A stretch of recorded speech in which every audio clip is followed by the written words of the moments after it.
시청자 여러분 안녕하십니까? 사단법인 배우고 나누는 무지개 배나TV입니다. 2019년에도 사단법인 배우고 나누는 무지개 배나TV가 활발히 활동할 수 있도록 후원 부탁드립니다. 네, 광고도 끝까지 봐주시고 구독 신청도 꼭 해주세요. 열심히 하겠습니다. 감사합니다. 시청자 여러분 안녕하십니까? 여러분이 사랑하시는 프로그램 탈탈탈입니다. 네, 오늘은 저 장보경과 저희 장원재 대표님께서 지금 진행자로 앉아 계신데요. 김주성 이사님께서 일본 출장 일정이 급하게 잡히셔서 부득이하게 저희 둘이 이렇게 진행을 보게 되었습니다. 오늘 게스트분은 김주성 이사님께서 강력 추천하신 분, 네, 김예령님 모셨습니다. 네, 반갑습니다. 네, 무려 거창에서 3시간 반 걸려서 오셨고요. 딱 지금 휴무 3일 중에 수요일이 딱 걸려서 오늘 탈탈탈 촬영을 와주셨습니다. 간단하게 시청자분들께 본인 소개해 주시겠어요? 네, 안녕하십니까. 김예령입니다. 제가 여기에 출연하려고 그랬는지 모르겠는데요. 저 오래전부터 제가 이 방송 프로그램을 많이 봤던 것 같아요. 그래서 또 여기 대표님? 네, 대표님이랑 국장님 웃음을 보니까 또 예쁘시네요. 부끄러워. 예, 보니까 이게 화면빨이 잘 받는 얼굴이 있는 것 같아요. 저처럼 못생겨도 딱 보면 네, 화면빨 잘 받고, 네, 또 요게 예쁘셔도 화면빨이 잘 안 받는 스타일인 것 같아요. 그리고, 네, 또, 저번에랑 아프셔가지고 나오셨던 거라. 감사합니다. 기억해 주셔서. 네, 봤던 것 같아요. 그래서 저는 그렇게 잘 살고 이렇지는 못해도 이 프로그램에 도움을 주고 싶을 정도로 되게 많이 애청하고 봤던 것 같아요. 또 오늘 온 김에 김주성 씨랑 보는가 했는데 너무 잘생겼잖아요. 맞아요. 네, 아쉽게도. 예, 매너도 있고. 근데 오늘 못 봐가지고 좀 그렇고요. 아쉽고요. 네, 시청자분들께서 많이 사랑해 주셔가지고 저도 팬이고 오늘 열심히 또 저를 탈탈탈 털고 가겠습니다. 네, 잘 부탁드립니다. 네, 감사합니다. 네, 기대하겠습니다. 자, 먼저 북한 생활부터인데요. 고향이 양강도 해산이시고 네. 일남 이녀 중 막내로 태어나셨어요. 위로 오빠랑 언니. 네. 나이 터울은 어떻게 되나요? 저희 언니가 있고 3살 차로 오빠 있고 3살 차로 제가 있습니다. 그럼 오빠랑은 6살 차이시네요. 언니가 맞이고 오빠 있고 저예요. 그래요? 네. 딸, 아들, 딸이구나. 네. 그리고 부모님은 어떤 분들이셨어요? 그냥 저희 부모님은 그냥 평범한 분들이셨어요. 근데 아빠가 조금 특이했는데 아빠는 그 옛날 적에 그 친구들 분이 보면은 제가 이렇게 북한 사람 치고 조금 덩치가 있잖아요. 이게 아빠를 닮아서 그런 것 같아요. 아빠가 키가 크고 살결도 하얗고 약간 바람둥이셨어요. 아이고야. 네, 너무 멋있어요. 네. 네, 말빨도 좋고. 근데 북한에서는 약간 바람둥이라 하면 첫째 인물 좋고 체격 있고 이래야 되지만은 가장 중요하게는 또 싸움을 잘해야 돼요. 예, 근데 저희 아빠는 이게 그 일본 통치 시기에 그때 살았잖아요. 그때 그 친구분들이 얘기하는 거 보면 저희 아빠를 일본 말로 갱까돌이라고 했대요. 갱까돌이? 그게 예, 무슨 뜻이에요? 갱까돌이라는 게 싸움 잘하는 사람을 가리켜서 갱까돌이라고 불렀다고 하는데 그 일본 사람들도 저희 아빠 앞에서는 감히 진짜 어쩌지 못했다고 할 정도로 아빠가 또 되게 카리스마 있고 싸움 잘하는 분이셨대요. 근데 그냥 싸움 잘해가지고 몸집도 좋고 이럴 것 같은데 안 그렇고 키도 크고 호리호리하고 날씬하고 그랬는데 너무 그러니까 아무튼 아빠를 아시는 분들은 지인분들은 감히 아빠한테 이렇게 못하셨어요.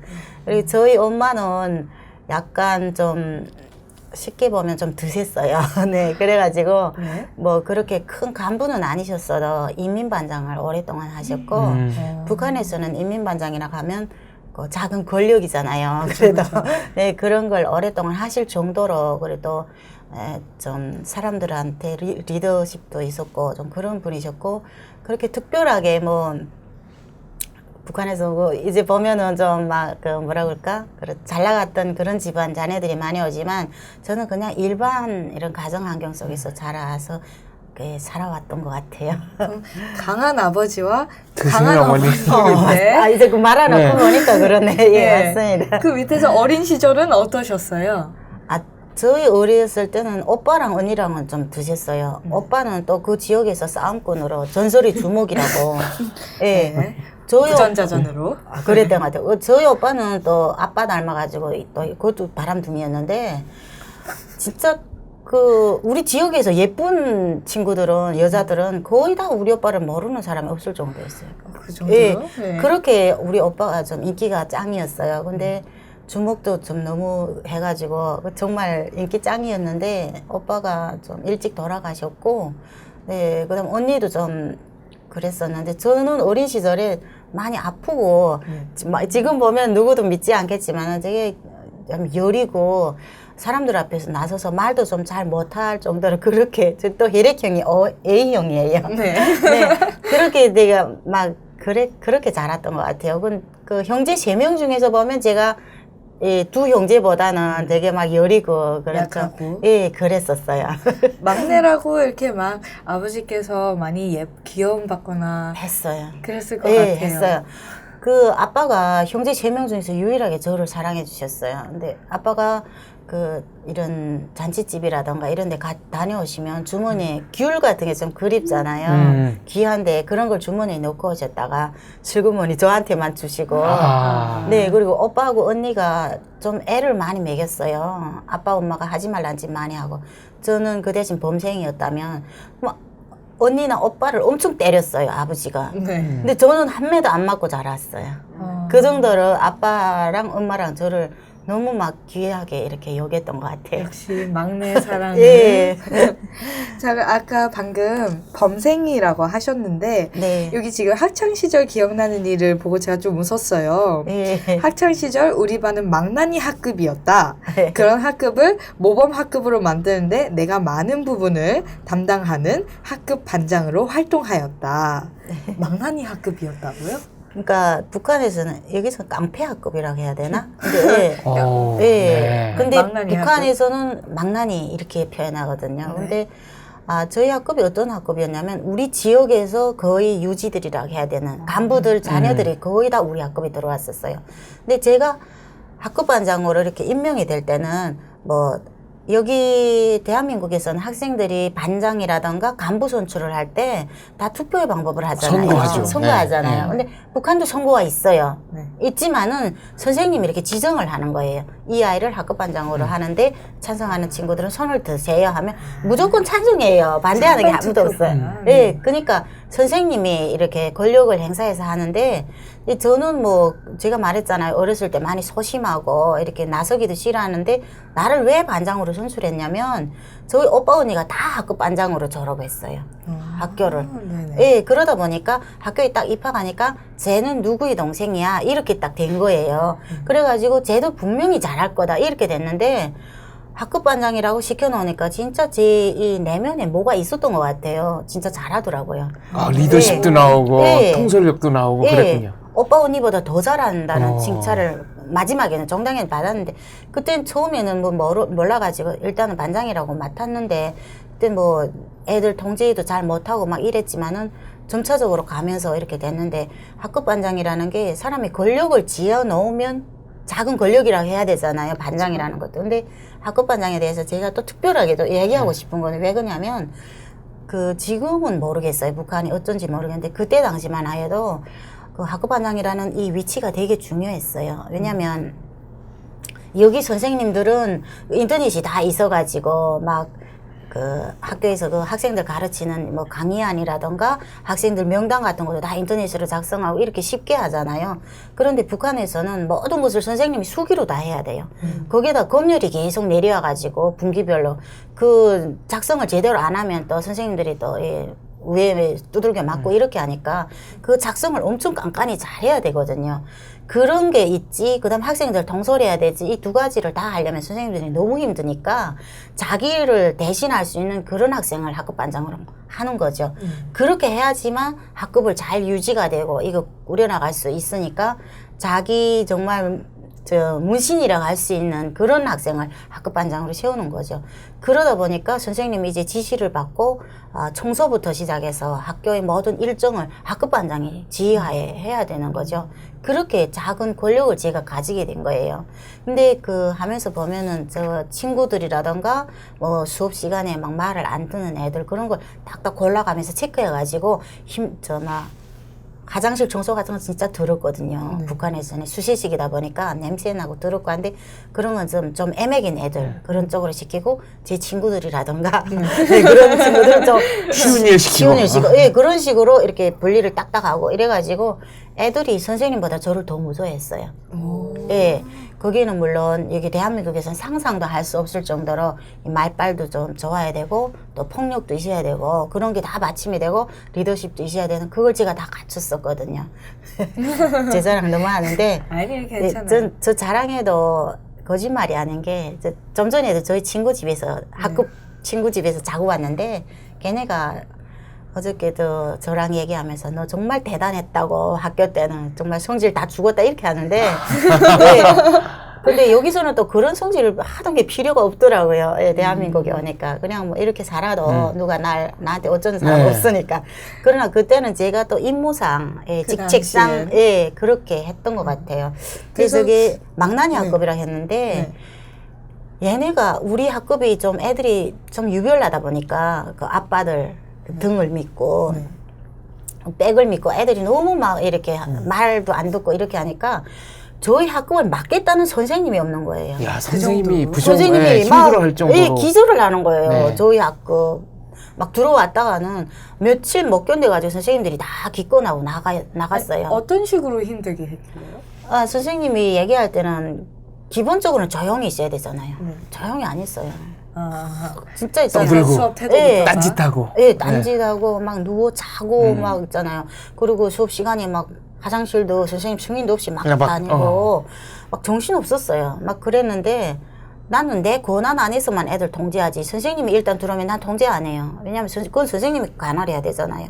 그러다 보니까 내가 일단 나가면 애들이 꼼짝 못하지만 선생님이 들어오면 자기 마음대로인 거예요. 그러다 보니까 그 담당을 담임이라고 맡겨놓으면 선생님들이 막 스스로 막 제발 저 학급을 안 맡겠다고.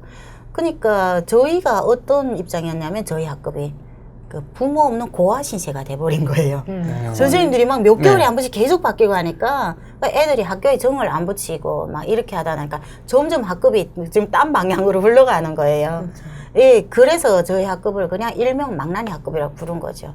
제가 학급을 막 이렇게 축혀 세웠다 이런 게 있었는데 선생님이 한 분이 오셨는데 저희가 졸업 때였어요.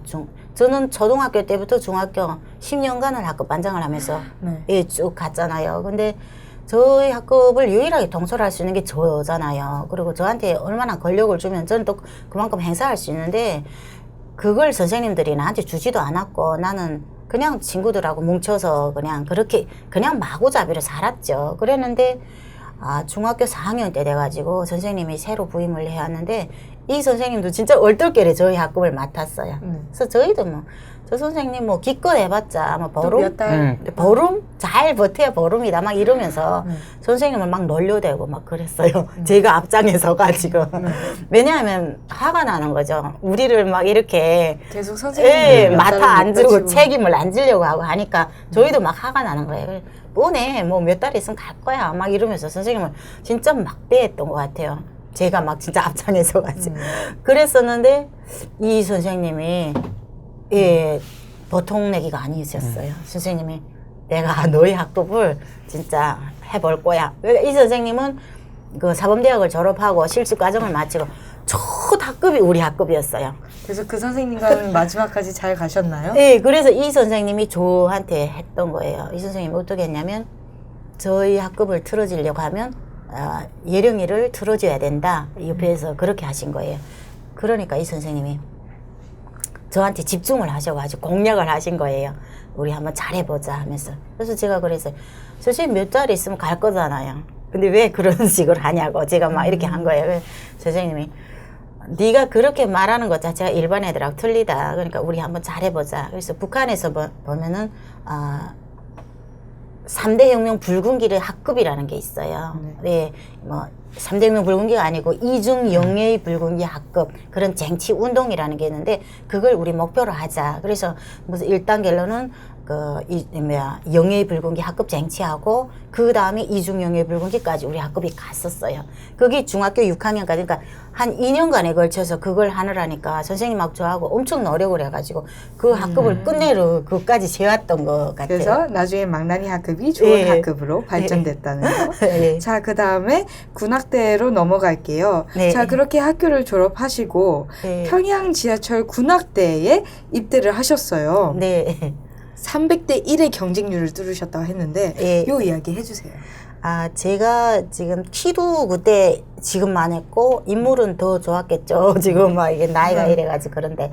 근데 저는 그러니까 북한에서는 중학교 5학년부터 계속 뽑으러 와요. 그러니까 국가에서랑 예술대학 같은 데서. 근데 거기에 저는 맨날 뽑혔어요. 맨날 뽑혔는데 어떻게 안 되더라고요.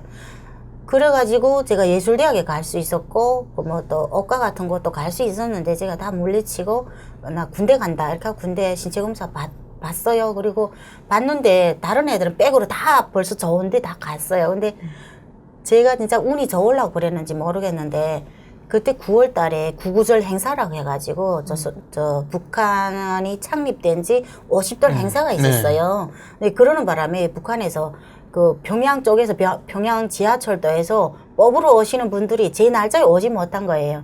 그 덕에 그 평양 지하철도를 보내겠다 했던 사람들이 그 간부집 자녀들이 벌써 좋은 데로 네, 평양 지하철도는 올해 안 오는갑다 하고 벌써 다른 데 다 뽑고 나니까 우리는 뭐 백도 없고 힘도 없고 하니까 그냥 기다리는 상황이 됐는데 그분들이 와서 보니까 진짜 백 있는 애들은 다 가고 없으니까 거기서 좀 예쁘고 키 큰 애들을 뽑았는데 제가 거기에 뽑혔어요.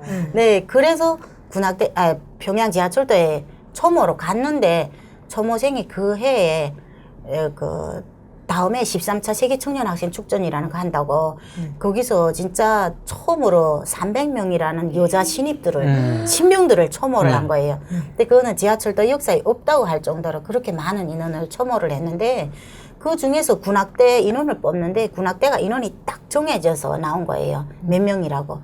근데 그 중에 한 명이 부족했어요. 여자가. 그래가지고 그걸 300명 중에서 뽑았는데 300명 중에는 정말 인재들이 많이 왔더라고요. 저는 상상도 안 했어요. 저는 갈 거라고. 생각도 안 하고 그냥 저희 서대장님이 그 군악대 출신이셨는데 그분이 한번 우리 예령 씨가 잘한다고 한번 가보라 해가지고 갔는데 가니까 뭐 하수라고 노래를 시켜보더라고요. 그래서 제가 거기서 주는 이런 A4 용지에 나온 그 하수를 제가 시를 또 감정 잡아서 원래 저는 전성적으로 약간 소질은 있었어요. 그러니까 전문적으로는 하지는 못했었지만 그래서 신앙송하시고 네, 하고 노래도 했는데 사실은 그때 또 제가 감기도 목감기도 와서 제 생각에는 뭐 한다 된다 이런 거 없이 그냥 했어요. 그냥 제가 내키는 대로 했었는데 문제는 또 잘했겠죠. 잘했으니까 뽑혔겠지만은 그 선전대 대상 그 옛날에는 군악대가 아니고 선전대라는 그 규모로 있었는데 임시직으로 해가지고 그분이 선전대 대장분이 그 뽑으러 오셨는데 그분이 저를 엄청 좋게 봤어요. 예. 그 덕인지 모르겠는데 일단은 300대 1의 경쟁률 속에서 제가 뽑혀서 거기에 입대한 게 된 그렇게 거예요. 해서 군악대로 예. 평양 지하철 이 군악대. 지하철 문학대는 뭐를 하는 겁니까? 그 옛날에는 그 선전대라고 이렇게 임시적으로 조직돼서는 김일성 생일, 김정일 생일 그리고 김정일이 엄마가 김정숙이잖아요. 김일성의 첫 부인. 그 사람 생일 때는 막 이렇게 축하하는 의미로 경축하는 의미로 이렇게 부대마다 공연을 해요. 그런 차원에서 선전대라는 게 있었는데 이게 점점 그 선전대 그걸 떠나가지고 군악대라는 걸 왜 조직하냐면 이 사람들이 이제 평양 지하철도라는 게 그 중국 쪽에서 이게 설비가 다 들어갔어요. 그래서 그 중국 쪽 이제 수리랑 하려면 그거 몇 년에 한 번씩 주기적으로 수리를 해야 되는데 중국 사람들 데려다 하려면 엄청 돈이 많이 들잖아요. 그러니까 그 관리를 하는 군인들로 해가지고 이거 수리를 하다 보니까 시간이 엄청 걸리는 거예요. 이 사람들은 그런 뭐랄까 그거에 대한 지식도 별로 없고 하니까 그래서 진짜 아마추어식으로 해가지고 좀 기계를 안다는 사람들을 해서 이거 수리를 하다 보니까 시간이 많이 걸리는 그걸 그냥 수리하게 내버려 두게 되면 조금 그렇잖아요. 그러니까 군악대라는 이런 걸 조직해가지고 그 사람들을 그 사기를 위로하고 사기를 위로하고, 북돋는 예, 그런 네. 차원에서 이게 조직이 된 거예요. 그리고 그 지하철도라는 게 명색이 지하철도 운영국이라고 하지만은 사실은 초모로 군 입대를 다 가잖아요. 그러면 그 위에서부터 상급으로부터 지시 같은 게 떨어져요. 이제 뭐 어떤 전투 훈련이라던가 그래서 어떠한 이런 게 내려면 쉽게 말하면 당의 방침이 내려잖아요. 그걸 그냥 뭐 여기서는 어떠한 것을 집행하려면 돈으로 다 해결하잖아요. 몇 시간 참여하면 돈으로 얼마가 지급된다. 강연료, 수업 참가료 예, 이런 걸 준다든가요? 그렇게 하는데 북한에서는 그런 게 아니고 이게 어떤 걸로 이렇게 하냐면 당의 방침입니다. 이렇게 하면서 우리가 나가서 막 격동적으로 사람들이 마음을 이렇게 움직이게 하는 거죠. 그러니까 북한이란 나라가 움직이는 게 이 선전선동에 진짜 첫 번째 역할을 차지한다고 해도 틀리는 말이 아닌데 그 역할을 위해서 군악대라는 것이 조직된 거죠. 초모라는 건 그렇게 병사들 이렇게 모집한다는 말씀이죠. 여기서 군대 나가잖아요. 그런 네. 식인데 여기 한국 분들이 알기는 그 북한은 막 저기 의무병이다 이렇게 네. 알고 있잖아요. 의무병 아니에요. 북한은 자원병이에요. 남자는 의무병 아닌가요? 아니에요. 북한은 네. 북한은 명칭이 자원병이에요. 명칭이 네, 자원병이에요. 명칭은 네. 네. 자원병이다 보니까 가고 싶은 사람만 이렇게 간다 이렇게 하는데 벌써 저희 때부터 갈 사람 인원이 부족하다 보니까 애들이 많지 못한 거예요. 그러다 보니까 거의 성적이 좋은 애들은 거의 다 군대를 그래서 이제 초청 모집을 한다 해서 초모군요. 네. 초청 모집? 네. 그러니까 모르겠어요. 네, 불러서 이제 모집한다. 신병 모집. 맞아. 신병 모집. 예, 신병 모집이라 이런 식인데 그냥 우리는 초모한다 이런 식으로 그렇게 하더라고요. 표현하시네. 예. 근데 의미는 또 갑자기 물어보니까 뭐라고 말했으면 좋겠는지 모르겠어요. 네. 뭐 자원이지만 사실은 뭐 남자들은 거의 의무적으로 가는 거랑 거의 마찬가지죠. 의무적이에요. 네. 예, 지금은. 그리고 지금 평양 지하철 요 군악대에 계시는 기간 동안에 요 1989년 평양 청년 학생 축전이 세계 청년 학생 축전. 이 있었어요. 네. 그 계셨던 부대가 직접 참여하지는 않았지만 그 네. 당시 분위기 또 그걸 준비하셨던 기억이 있다고. 네네. 여기 89년도가 아니고 88년도일 거예요. 89년 제13차 예, 세계 예. 청년 그 학생 축전. 89년이었나? 네, 89년. 여기는 88 89년입니다. 올림픽 했잖아요. 네, 그렇죠. 맞아요. 그 다음에. 근데 그 이게 다음에. 예, 올림픽은 돈 버는 행사고 이 세계 청년 학생 축전은 돈을 쓰는 행사거든요. 그래요? 예, 잘 그렇게 몰라요. 말- 예, 예, 잘 네. 모르시잖아요. 네. 근데 이거는 뭐 평화적인 이런 차원에서 그 주최국이 돈을 다 내야 되거든요. 네, 그래 이거하고 망했다고 할 정도로 엄청 막 그 여기에 투자를 많이 했어요. 북한이 어려워졌죠. 이 행사 엄청 치르고. 예, 이것 때문에 이 행사 치르고 그랬는데 근데 이 행사에서 우리 그 지하철도가 차지하는 비중이 엄청 컸어요. 어떻게 컸냐면 평양이라는 게 그렇게 관광 도시로 뭘 꾸며놓은 게 별로 없어요. 예. 그 유일하게 이 지하철도를 엄청 예쁘게 잘 꾸며놨잖아요. 그래서 이 지하철도를 관광지로 이렇게 딱 정해놓은 거예요. 관광 명소로. 예, 그래서 필수 코스로 그 청년 학생들, 세계 청년 학생들이 오면은 필수 코스로 지하철도를 이렇게 참관하는데 외국인들이 예, 들어보는 거군요. 예, 되었어요. 그래서 그 지하에서 근무하는 우리 친구들이 보면은 그 막 진짜 쓸고 닦고 밤에 자지도 못하고 그러면서 병 만난 친구들이 엄청 많아요. 릉막하고 결핵 걸려서 아이고. 우리 또래가 300명이 여자만 300명 입대했는데 제 생각에는 아마 7, 80명이 간염 결핵으로 제대된 걸 알고 있어요. 그 정도로 엄청 고생했어요. 우리 또래가. 예, 우리 또래 진짜 불쌍한 친구들이에요. 아니 무슨 청소를 그렇게 청소를 사람 해야 몸 돼요. 망가질 때까지 시킵니까? 그게 누가 시키지 않아요. 충성, 자발적으로. 그 그 당시 분대장들이랑. 분위기가 다. 분대장들이랑 막 그렇게 노는 거죠. 네. 근데 이거 정부를 뭐라고 할 그건 안 되고 그 부대 내에서 막 이렇게 하는 거예요. 그럼 청소 말고도 또 어떤 분위기가 그러니까 있었어요? 그 청소랑 하는 걸 우리가 내려가서 이렇게 막 또 네. 막 용기를 북돋아주고 우리가 청년학생 축전을 최고의 행사로 맞이하자. 장군님 막 그 선전서도 이름에 하고. 선색을 그러니까 뭐 내 조국의 이름을 빛내기 위해서 우리 열심히 하자. 이게 아니잖아요. 북한은 장군님의 그 명함에 선색이 없도록 우리 정말 열심히 하자. 막 이런 식으로 우리가 막 가서 하는데 그때는 진짜 감기 와가지고 들어 누워 아플 새도 없었어요. 이 행사를 하려고. 그리고 진짜 역사를 계속 돌아다니면서 공연을 하고, 좀 밤에는 또 이 사람들이 또 역사 조금이라도 한치 차고도 있으면 안 된다 이런 방침이 떨어졌거든요. 그래서 거기 일하시는 분들이 막 그 정비 수리하느라고 밤에 그 기계들이 다 멈춰섰을 때는 또 그 정비하느라고 잠도 못 자요. 그럼 우리도 밤에 내려가서 또 공연을 하는 거예요. 네, 이렇게 막 목 터져라 막 했던 그런 밤낮 없이 밤낮 없이 막 했던 기억이 있어요. 낮에는 또 낮에대로 연습을 해야 되잖아요. 프로그램을 또 다시 짜야 되고 연습해야 되고 막 또 이 안sam블 맞춰야 되고 이러다 보니까 엄청 좀 그때 힘들었던 것 같아요. 근데 그때가 또 재밌고 즐거웠다고 생각하는 거는 좀 잘 먹었어요 그때. 급이 잘 나왔나요? 네, 공급이 잘 됐어요. 그렇게 공연 내려가면 막 그 부대 그쪽에서는 저희를 또 위한답시고 엄청 많이 있잖아요. 막 맛있는 거랑 가다. 막 과자랑 사탕이랑 막 사탕 같은 것도 막 질질 녹아가지고 먹지 않아서 그럴 정도로 그때만 해도 공급이 엄청 좋았어요. 80년대니까요. 네, 그리고 부대에 들어오면 막 저희가 고생한다고 그리고 저희는 식사도 다른 부대 성원들과 같이 못 먹었어요. 왜냐면 이게 공연이랑 이런 연습하는 시간이 막 들쭉날쭉이니까. 그리고 저희가 따로 또 먹으면 그때는 식당에서 따로 우리를 막 챙겨서 맛있는 거랑 많이 주고 좀 그런 게 되게 막 기억나세요? 재밌었던 것 같아요. 네. 여기 분대장의 까다로운 성질 맞추느라 많이 힘들었다는 거는 이건 뭐예요? 아, 저희가 그 금방 입대하니까 전사가 3명이었어요. 근데 이쪽 2명 애들은 약간 저 평양 쪽에 있는 애들이라서 얘네는 조금 뭐라 그럴까 말도 좀 조곤조곤하게 좀 이렇게 예쁘게도 하고 그러니까 분대장이 엄청 이뻐했는데 제가 말투가 이제 북한 말투 저 북쪽 말투잖아요.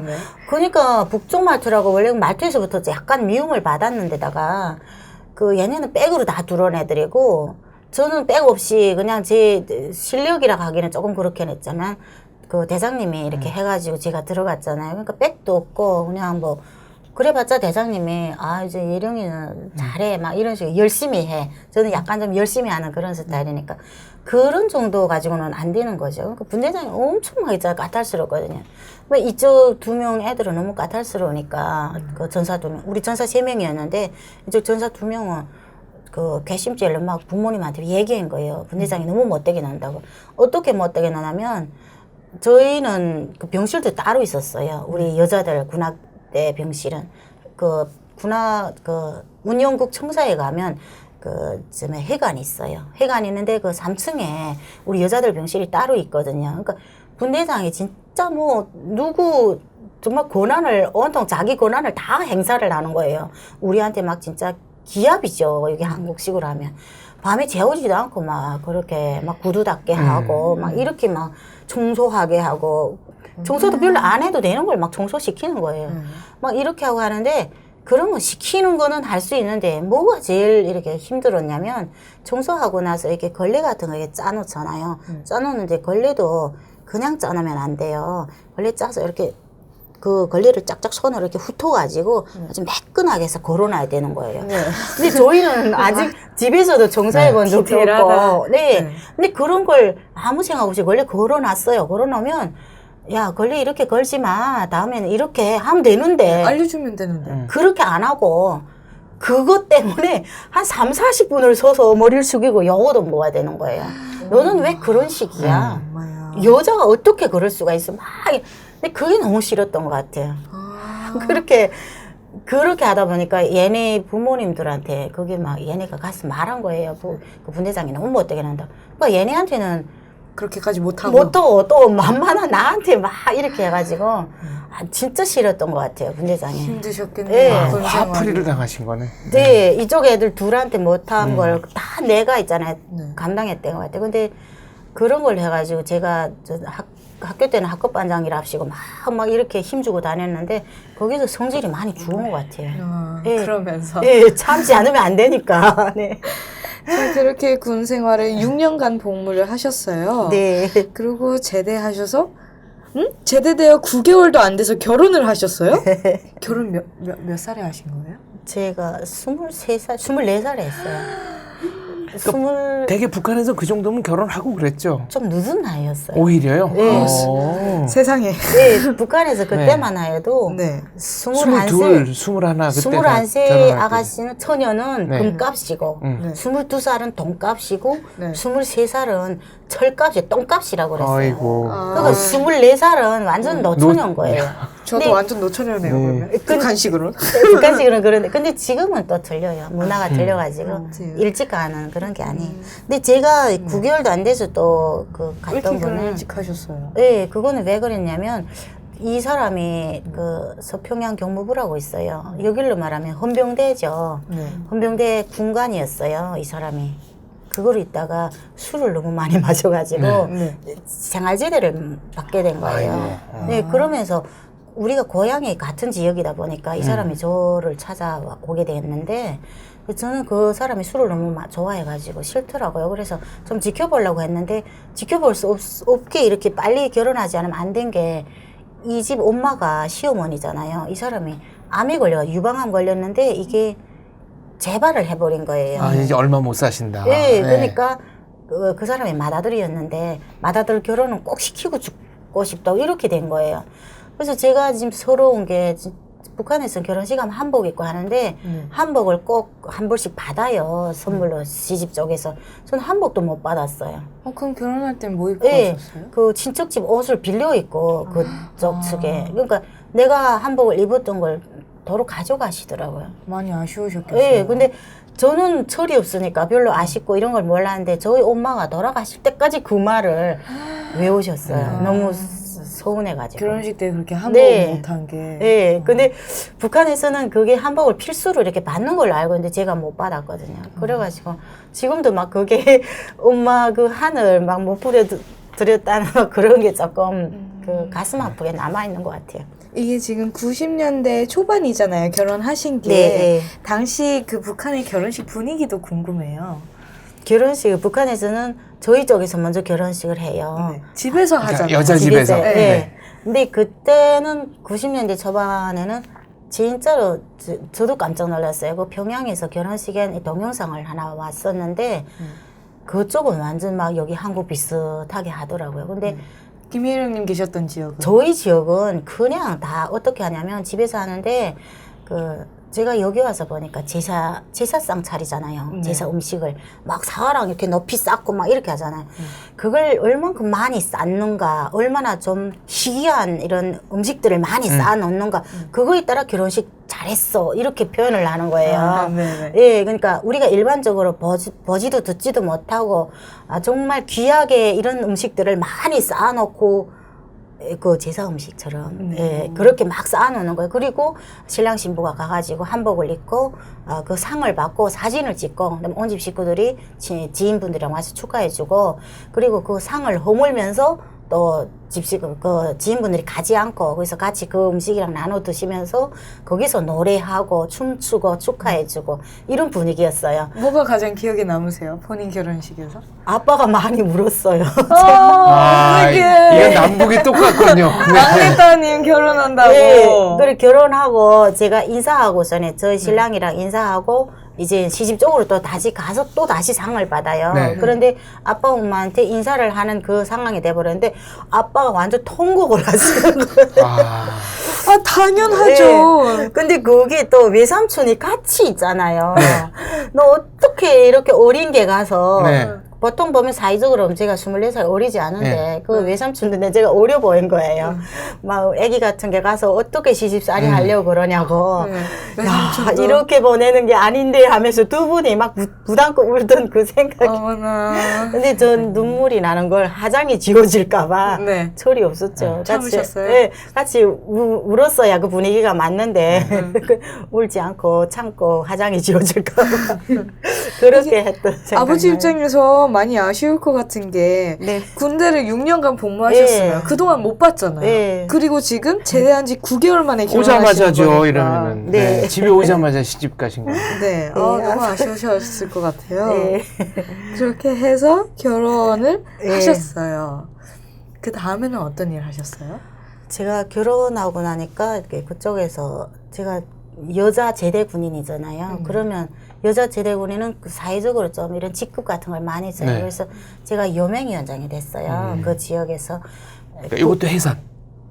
예, 해산 네, 지역에 네. 해산은 딱 네, 아니고 해산 지역. 예, 네. 제가 해산 지역에. 예, 그냥 해산 지역에 그 지역에서 그러니까 뭐 군 요맹위원장이나 도 이런 센 거 아니고 그냥 그 지역에서 요맹위원장을 맡았었고 요맹위원장이라는 직업을 그게 뭐 돈이 들어오고 이런 직업은 아니다 보니까 저도 생활고 때문에 너무 힘들었거든요. 그래가지고 장사를 하는데 아직 뭐 그때가 왜 장사를 하게 됐냐면 이때가 고난의 행군 시기. 예, 김일성이 딱 죽은 그 시점이었거든요. 네.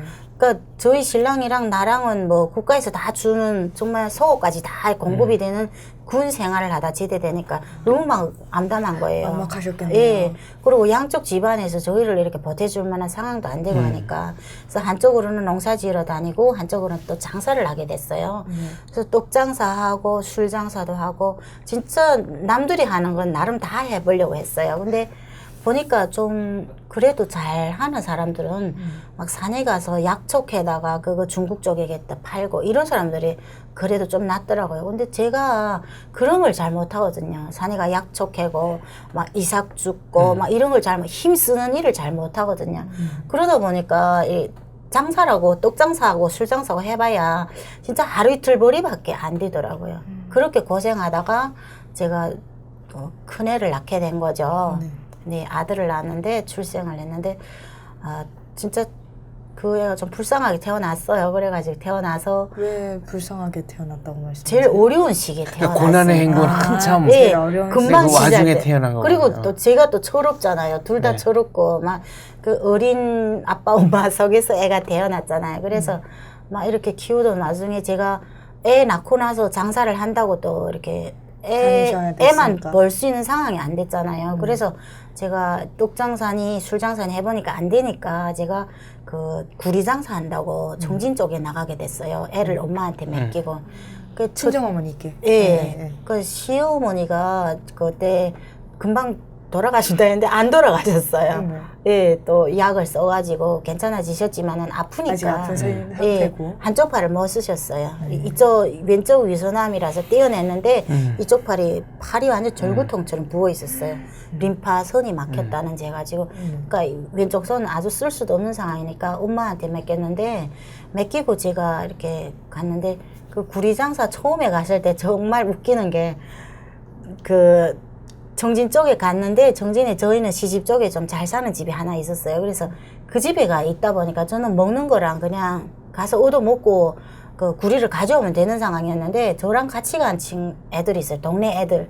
근데 걔네는 그 이모 집에 갔는데 이모네가 엄청 사는 게 힘드시더라고요. 같은 수남 구역인데 저희 시집 쪽은 순환구역 선전비서를 하시다가 퇴직한 분이라서 집도 대궐 같은 집에서 살고 그 미천으로 해가지고 그 집안이 사는 건 괜찮은데 그 집에 가보니까 너무 힘들게 사시더라고요.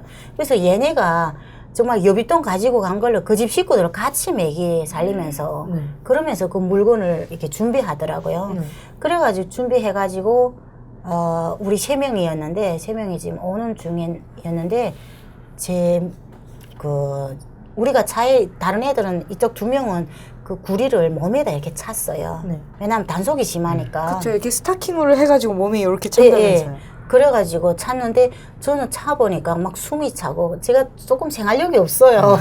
불편하게 가지고. 네. 숨이 차서 막 그걸 차고 있지 못하겠더라고요. 그래서 저는 이렇게 그 저희 애기 그 기저귀 가방이라고 있어요. 거기다가 이렇게 둘둘 말아가지고 막 좀 부피랑 좀 크게 불려가지고 그래서 그 기저귀 가방에다 넣고 그 열차에 탔는데 열차에 타다 보니까 그걸 내가 계속 들고 있으면 안 되잖아요. 그래서 그냥 뭐 내 거 아닌 것처럼 나중에 단속 당하더라도 그 내 거 아닌 것처럼 하려고 단속을 피하려고 이렇게 다른 사람들 앉아있는 의자 위에다 올려놨어요. 의자 뒷구석에다가 넣고 다른 분들이 그 앞에 이렇게 앉았어요. 그 저희는 앉을 자리가 없으니까 앉았는데 이분들은 기름 장사였어요. 기름 장사인데 이렇게 병이 귀하니까 북한에서 저 남쪽 지역에서 북쪽 지역으로 기름을 이동하는 게 어떻게 이동하냐면 병에다 이렇게 하나씩 넣었어요.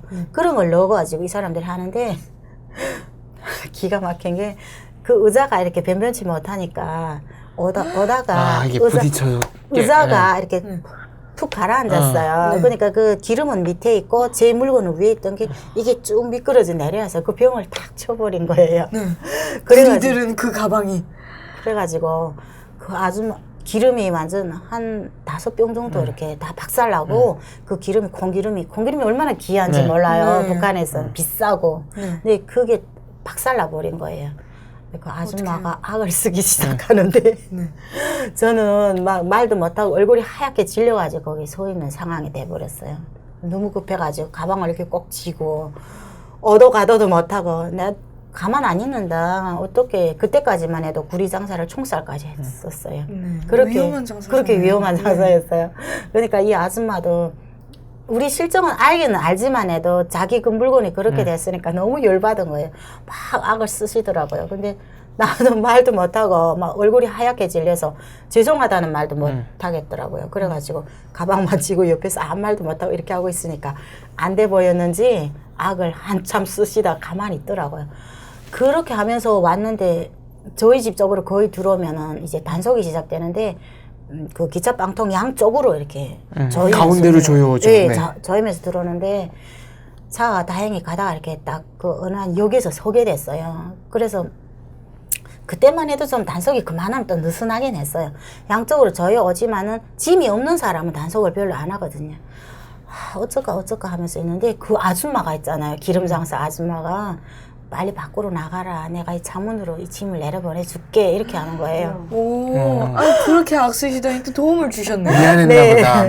보다. 내가 너무 아무 네, 말도 네. 못하고 가만히 있으니까 불쌍해 보였던 것 같아요. 그래가지고 감사하다고 하고서는 나오는데 빈몸이니까 단속을 안 하더라고요. 그래서 통과해가지고 살짝 나오니까 그 아줌마가 그 가방을 가방을 던져주시고. 주더라고요. 그래서 보면은 다음 칸이 단속을 했는가를 이렇게 물어보면 되잖아요. 이 칸을 단속했습니까? 그러니까 단속했다는 거예요. 그래서 그 단속한 칸이 올랐어요. 그래 올라가지고 무사히 그 집에까지 왔었거든요. 그렇게 처음으로 이렇게 마치고 그게 났는데 첫 장사였던 거죠. 첫 구리 장사. 네, 첫 구리 장사였는데 이쪽 친구들을 다 뺏겼어요. 아. 다 뺏기고 엄청 매맞고 본인만. 예, 저만 살아왔어요. 근데 막 그 애들하고 헤어졌는데 집에까지 오니까 막 미안할 정도였어요. 그 애들한테. 그게 아까 말씀하신 그 에피소드군요. 네, 예. 그래가지고 내가 첫 구리 장사 하고서 왔는데 애가 있잖아요. 엄마한테 맡긴 애가 소화불량 걸린 거예요. 소화불량 걸렸는데 너무 심하게 걸려가지고 아기가 몇 개월 때예요? 요거 1년 갓 돌 지나서. 네, 이제, 갓 돌 지났어요. 1년이고 2달 됐어요. 그러니까 14 1년 동안 개월? 모율로 키우고 지금 금방 젖을 때 가지고 애한테 좀 이유식 같은 거 좀 성의껏 좀 해서 해야 되는데 엄마가 조금 나이도 있고 하니까 제대로 못 해준 거예요. 찬밥을 먹이다 보니까 애가 체인 거예요. 체해가지고 아무래도 시집 쪽으로 들어가야 되겠다 싶어서 그래서 아기를 얻고 가던 중에 그 해산소아병원이라고 있어요. 거기가 좀 크고 그 해산에 그것도 그 중심구역에 그 할머니네 집이 있거든요. 시댁에 할머니네 집에 들어가서 인사하고서는 애가 이렇게 아파서 이렇게 병원에 왔다. 그래서 할머니 집에서 그 병원에 입원하려면 담요 같은 거랑 자체적으로 다 가지고 가야 돼요. 그래서 할머니 집에서 다 해결해가지고 들어갔어요. 들어가서 애를 한 달 정도 그 병원에 있었는데 그 사이에 죽어나간 애들이 한 몇 명 되는지 모르겠어요. 수도 없이 많았어요. 그 소아병원에 와가지고. 근데 저희는 제가 지금 너무 가슴 아프게 생각하는 게 차라리 돈도 없고 이래가지고 일찍 웬간히 치료받고 나왔었으면 애가 또 그렇게 안 됐지 모르겠는데 다른 애들은 돈도 없고 하니까 퇴원을 시키고. 예, 저희 언니 친구가 애 데리고 왔는데 애가 저희 애보다 더 심했어요. 근데 이 언니는 돈이 없으니까 한 며칠 안 있고서는 그냥 아픈 애를 데리고 나왔는데 그 아이는 살았어요. 따뜻한 그 언덜방에서 애를 어떻게 했는지 모르겠는데. 근데 저는 애가 좀 나아져야 되는데 나아지기를 기다리다 보니까 한 달 됐는데 애가 이게 한 달을 이렇게 병원에서 입원을. 예, 했군요. 입원했는데 저희가 조금 저희 집안은 좀 그랬지만 저 할머니 쪽에 그 시댁 할머니 쪽에 할머니네가 그 중국 쪽에서 친척이 와가지고 돈도 좀 여유 있게 쓰고 그랬어요. 그래서 병원 같은 곳에 이렇게 막 돈을 직접 찔러주지 않고 돈 되는 물건 같은 거, 담배 같은 거 이렇게 주면 그러면 선생님들이 그때부터는 진짜 고난의 행군이 시작돼가지고 본인이 자치로 그 주사랑 다 돼야 됐지만 병원이 조금씩 나오는 그런 구급약들 같은 거 저희 아이한테 막 투여해주고 피 수혈 같은 거랑 너무 잘해주신 거예요. 그래서 나는 믿고 병원을 믿고서 이렇게 거기서 있었는데 어느 날 애가 이렇게 그 링걸 맞았는데 거기에서 부작용이 일어가지고 한 달 만에 애가 병원에서 잘못됐어요. 네. 휴지 좀. 네.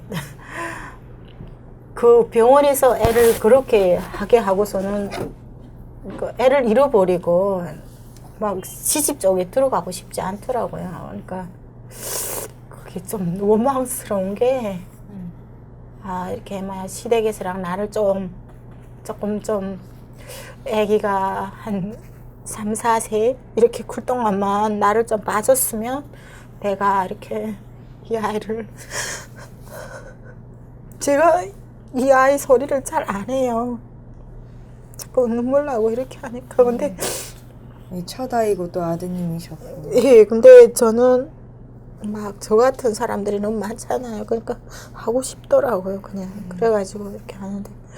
예, 그래가지고 애를 잃고 나와서, 아, 그다음부터는 좀 더 내가 돈을 벌어가지고 애도 좀 여유 있을 때 낳아야 되겠다. 막 이런 생각을 하게 되더라고요. 그래가지고.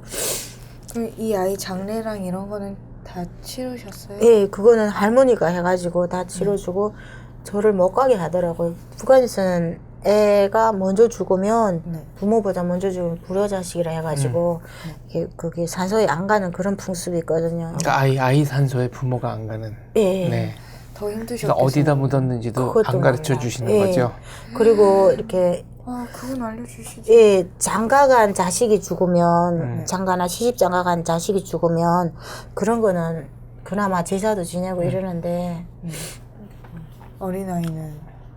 예, 이런 아이들은 제사 같은 것도 안 지내고 다시 찾아가 보면 뭐가 안 좋다 이렇게 하더라고. 근데 한국에서는 그런 게 없잖아요. 그러니까 참 그쪽에 있을 때 그 애한테 많이 미안했던 것 같아요. 근데 그럴 새도 없이 저는 또 살아야 되니까 그걸 또 가슴에 묻고 장사를 하기 시작했는데 그때까지만 해도 조금 내가 상황이 또 그렇게 되니까 언니도 내일이 안 돼 보이니까 자기네가 장사하는데 같이 가자 해가지고 친언니가요? 예. 네. 언니가 나를 엄청 싫어했어요. 왜 싫어했냐면 생활력도 없다고 했잖아요.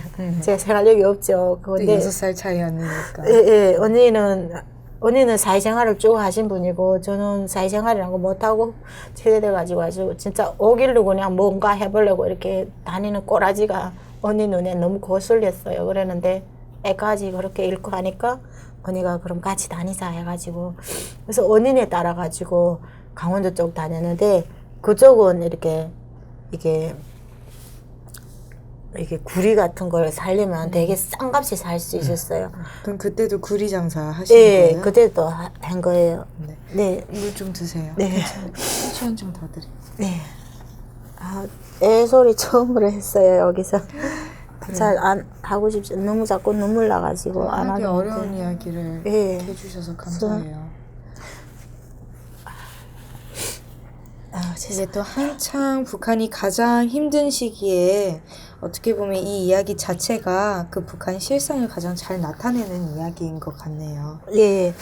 근데 그쪽으로 다니면 참 가슴이 아팠던 게, 네. 막, 애들이 불쌍하죠. 애들, 어느 날에는 이렇게 열차로 가고 있는데, 저는, 그러니까 애가 이렇게 죽고 나니까 애들이 자꾸 눈에 밟히잖아요. 근데 북한에서도 나름대로 조치를 한다고 그 속에서도 그 애들 있잖아요. 꽃제비 애들은 이렇게 뭐 고아원이라든가 이런 거 보낸다고 하루는 보니까 그 열차에서 그 아이들 쉽게 말하면 무리죠. 한 10명 되는 애들을 그 평양 쪽으로 못 들어가게 하려고 지방 쪽으로 이렇게 애들을 데리고 가는 그런 장면을 목격하게 됐어요.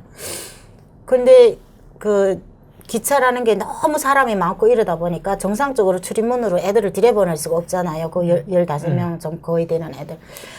그러니까 애들을 창문으로 해가지고 들여보내는데 그 정말 내 아이 같은 애를 그 안주는 이렇게 안아서 얼렸는데 애가 너무 약하니까 입었던 바지가 이렇게 쓱 뺏겨지더라고요.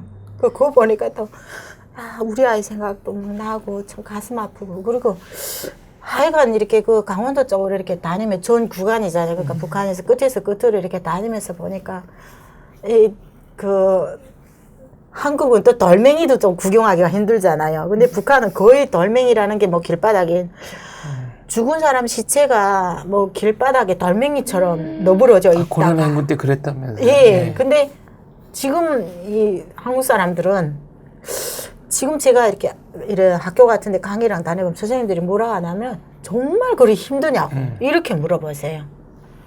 저는 그렇게 겪었는데 무슨 말을 어떻게 못 하겠더라고요. 어떻게 설명이 안 되죠. 설명이 안 되고 선생님들은 그런 걸 상상을 못 하는 거죠. 여기 한국 분들은. 네, 상상이 안 되죠. 예. 그게 정말 그 고난의 행군 시기에 그렇게 죽어가는 사람들이 길거리에 정말 돌멩이처럼 예. 많았다고. 예. 근데 그렇게 말씀해 주셨는데. 예.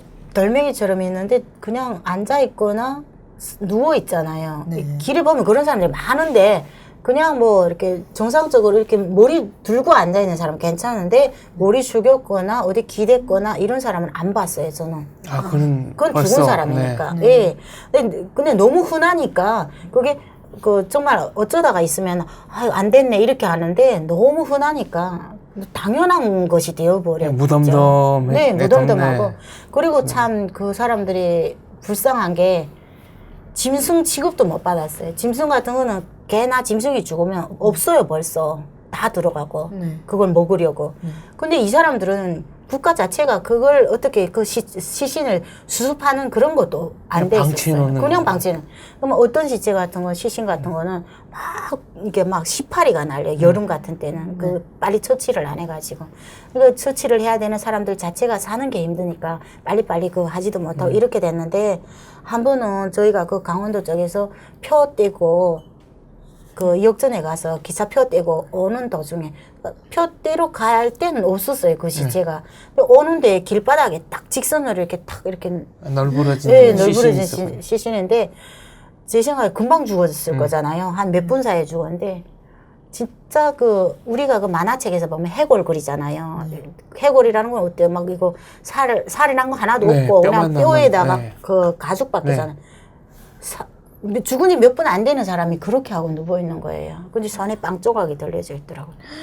눈학이 확 들어가요. 그러니까 빵을 채에다가 이렇게 뭐 했던 거 같아요. 죽었던 것 같아요. 근데 그걸 보면서 무슨 생각이 드냐면 야 이게 점점 나아지는 게 아니라 점점 계속 그런 게 악순환이 되잖아요. 야, 내가 이제 그때 우리 딸이 그러는 와중에 저희 딸도 태어나고 막 이렇게 됐는데 나 우리 딸 어떻게 하지? 막 걱정이 되는 거예요. 근데 제가 이렇게 구리 장사가 이렇게 막 잘 되고 돈도 많이 떨어진다고 해서 이게 마냥 잘 된 것만 아니었거든요. 왜냐면 이 구리 장사라는 것도 막 그거 뜯어먹겠다는 사람 많아요. 이게 돈이 되니까. 그쵸. 네. 뇌물을 다 줘야 되니까. 네, 뇌물 주고 이러니까 진짜 떨어지는 게 이것도 힘들게 목숨 걸고 왔다 갔다 다녀도 안 되는 거예요. 막 이러다 보니까 제가 진짜 야 이렇게 진짜 살지는 못하겠구나. 네, 살지 못하게 정말 진짜 계속 후회스럽고 생각을 많이 하게 되는 그런 게 되는 것 같더라고요. 자, 그 사이에 따님이 이제 99년도에 태어나셨고요. 네. 첫 탈북을 2001년도에 하셨어요. 탈북 계기는 여기는 생활고라고만 써주셨는데 네. 더 자세한 이야기가 있으시다고. 네, 그게 저는 중국 가는 거는 진짜 나라를 배신하고 막 이렇게 생각했어요. 그래가지고 그러면 중국에 가서 돈을 벌어오는 게 괜찮겠지 이렇게 생각한 거예요. 왜냐면 저희 쪽은 국경연수원 쪽이라서 회사는 그러다 보니까 밀수하는 것도 뭐 주변이 다. 예, 배신하고 이런 게 아니잖아요. 그러니까 저도 가서 돈 좀 벌어가지고 오면 뭐 배신까지는 아니겠지 이렇게 생각하고 그렇게 한번 해볼까 이랬는데 설마 이렇게 딱 이렇게 가기는 안 되더라고요. 내가 또 유명위원장이라는 직급도 있지. 혹시라도 오다가 갔다가 잡히는 경우에는 그때는 막 돌이킬 수가 없게 되거든요. 그래서 엄청 신경을 썼는데 저희 언니 친구가 있는데 이 언니가 밀수로 중국 쪽으로 왔다 갔다 해요. 근데 다른 사람들이 뭐, 중국이 잘 살아, 뭐, 어때, 이런 게 막 귀에 안 들어오더니, 너무 잘하는 언니가 막 중국에 막 너무 잘 살아, 막 가면 막 밥도 막 흰 쌀밥에 막 빵도 막 이러면서. 뭘 먹는지, 뭐 예. 불빛이 얼마나 예, 밝은지. 그런 게, 막, 우리는 막 상상이 안 되는 거예요. 어떻게 그럴 수 있지? 막 이렇게 하면서. 그 언니가 말하니까 너무 막 마음에 와닿고 막 가고 싶은 거예요.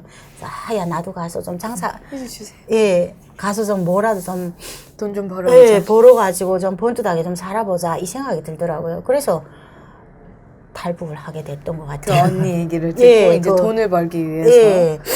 2001년도에 그러니까 혼자 탈북을 하신 거죠? 네, 그때 그 언니 도움으로, 네. 언니 친구 언니 도움으로 갔는데 그 언니가 또 자기가 아는 그 중국에서는 러반이라고 그래요. 네네. 브로커를. 브로커는 아니고 러반 맞죠? 사장을 북한에, 네. 중국에서 보통 러반 이렇게 부르잖아요. 그 러반한테 엄마, 그 늙으신 부모님들이 계셨는데 그 부모님들 가서 밥도 좀 해주고 빨래도 해줘라. 그러면 중국 돈 300원을 주마. 이렇게 약속하고 거기 들어갔어요. 그래서 네. 한 달 동안 보모 생활을 했다가 네. 탈북한 지 한 달 만에 잡혀서 북송이 네. 되셨어요. 예. 왜요? 그게 그 집안에서 네. 그 로반하고 와이프하고 싸움이 벌어졌대요. 근데 저는 모르죠. 그 부모님들 일을 하고 있으니까. 근데 네. 그 집안에 북한 사람이 3명 있었어요. 네. 그 집에. 네. 예. 북한 사람 3명이 3명이 다 잡힌 거예요. 네. 예. 한 근데 번에. 그냥 얼굴만 아는 정도였는데 잡히고 나니까 3명이 다 잡혔더라고요. 잡혀가지고 이 말 저 말 하다 보니까 거기서 싸움이 났는데 그 와이프가 열받았다고 우리를 신고를 한 거군요. 신고를 해버린 거예요. 남편 처벌하려고. 네, 남편 처벌, 맞아요. 남편 처벌하려고. 아. 우리를 혼내려는 그게 아니라, 그러니까 고래 싸움에 새우등 터진 거예요, 예, 완전히. 맞아요. 예. 근데 제가 잡히고 나니까 그렇게 잡힌 애들이 너무 많더라고요. 그 본인들이 뭘 잘못한 게 아니라 네. 저들끼리 싸워가지고는 우리를 고발해가지고. 그 잡힐 당시 이야기 좀 더 해주실 수 있나요? 잡힐 제가 그 새벽이었어요? 아니요, 낮 점심시간이었어요. 점심에 네. 제가 그 점심을 하려고 지금 그 러반니 그 엄마 집도 커요. 그래가지고 부엌에 이렇게 나오는데 정장 입은 남자들 한 3명이 들어오는데 저는 그냥 그 집에 오는 사람들은 다 멋있고 그렇게 정장 입은 사람들만 오니까 그냥 뭐 친구들인 줄 알았어요. 그래가지고 아무 생각 없이 부엌에 가서 뭘 하는데 좀 나와보라는 거예요. 그래서 예 하고서 나오니까 북한에서 왔어 이렇게 하는 거예요. 연변말이 그랬잖아요. 연변말로. 네, 조선말로. 북한에서 왔어 이렇게 하는 거예요. 근데 제가 거기서 북한에서 이렇게 왔다는 말을 숨길 이유가 없어요. 왜냐하면 그 친구들이 다 아는 거예요. 경찰들이랑 공안 사람들이랑 와가지고 내가 왔다는 걸 공안 사람들도 몇 번 봤었거든요. 그 한 달 있으면서. 그러니까 나는 내가 만약에 잡히더라도 이 러반이 다 나를 커버해 주겠지. 보호해주겠지. 예, 네. 그렇게 어리석게 제가 생각한 거예요. 그래가지고 예 하니까 좀 가기요 이렇게 하는 거예요. 그래 딱 앞에 보니까 차가 2대가 있는데 거기 이쪽 애들이 먼저 둘이 와서 앉아 있는 거예요. 잡혀서. 그럼 그 순간에 직감하셨겠네요. 근데 그때도 너무 얼마나 철이 없는지 러반 이제 구해주겠지 들어가도 막 이렇게 어리석게 생각한 거예요. 그래가지고 뭐 바로 뭐 북송된 거죠. 그 길로 바로. 네. 아이고, 저희 시간이 거의 다 됐는데, 네, 저희 네. 여기 북송되신 다음부터 네. 다시 탈북을 하고 또 한국에서 어떻게 정착하고 계신지는 네. 2부에서 더 듣도록 하고요. 네. 저희 10분만 쉴게요. 네. 네, 10분 쉬고 2부 촬영 들어가겠습니다. 수고하셨습니다. 감사합니다.